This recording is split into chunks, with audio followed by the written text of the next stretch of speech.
Praise the lord. దేవుడి నామానికి మహిమ కలుగును గాక. మీ అందరికీ నా హృదయపూర్వక వందనాలు. క్రిస్మస్ శుభాకాంక్షలు. ప్రతి ఒక్కరికి, ప్రతి కుటుంబానికి నా హృదయపూర్వక క్రిస్మస్ శుభాకాంక్షలు తెలియపరుస్తున్నాను.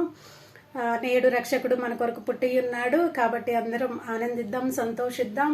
యేసు ప్రభు వారిని ఆరాధిద్దాం, స్తుతిద్దాం. ఆయన మన రక్షకుడు.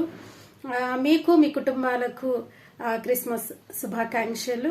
అలాగే ఈరోజు అందరూ దేవుడిని బాగా ఆరాధించి ఉన్నారని, అలాగే ప్రతిదినము కూడా క్రీస్తు పుట్టుక అనేది మనకు మన జీవితాల్లో నెరవేరాలి అని ఈరోజు ఒక్కరోజే కాదు, ప్రతిరోజు, ప్రతి గంట, ప్రతి నిమిషం కూడా యేసుక్రీస్తు వారు మన కొరకు పుట్టి ఉన్నాడు. మన హృదయంలో కూడా ఎల్లప్పుడూ ఆయన పుట్టి ఉన్నాడు.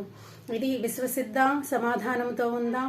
ఆయన కొరకు, ఆయన సువార్త ప్రకటించుట కొరకు మనం కూడా ఆయన నక్షత్రం అవుదాం.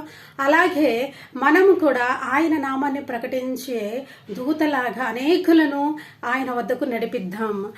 క్రీస్తు పుట్టి ఉన్నాడనే శుభవర్తమానమును జనులకు తెలియపరుద్దాం. మనమే ఒక నక్షత్రం అవుదాం, మీరు ఒక నక్షత్రం అవ్వండి. ఓ దూత వల్లే దేవుని సువార్తను ప్రకటించండి. మరలా మీ అందరికి ఒకసారి క్రిస్మస్ శుభాకాంక్షలు.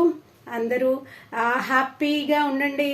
దేవుడు నిజంగా మన కొరకే పుట్టాడు, మనల్ని రక్షించటానికి, మన పాపం నుండి విమోచించడానికి పుట్టి ఉన్నాడు. నమ్మండి, అనేకులకు తెలియపరచండి. Praise the Lord. Happy Christmas.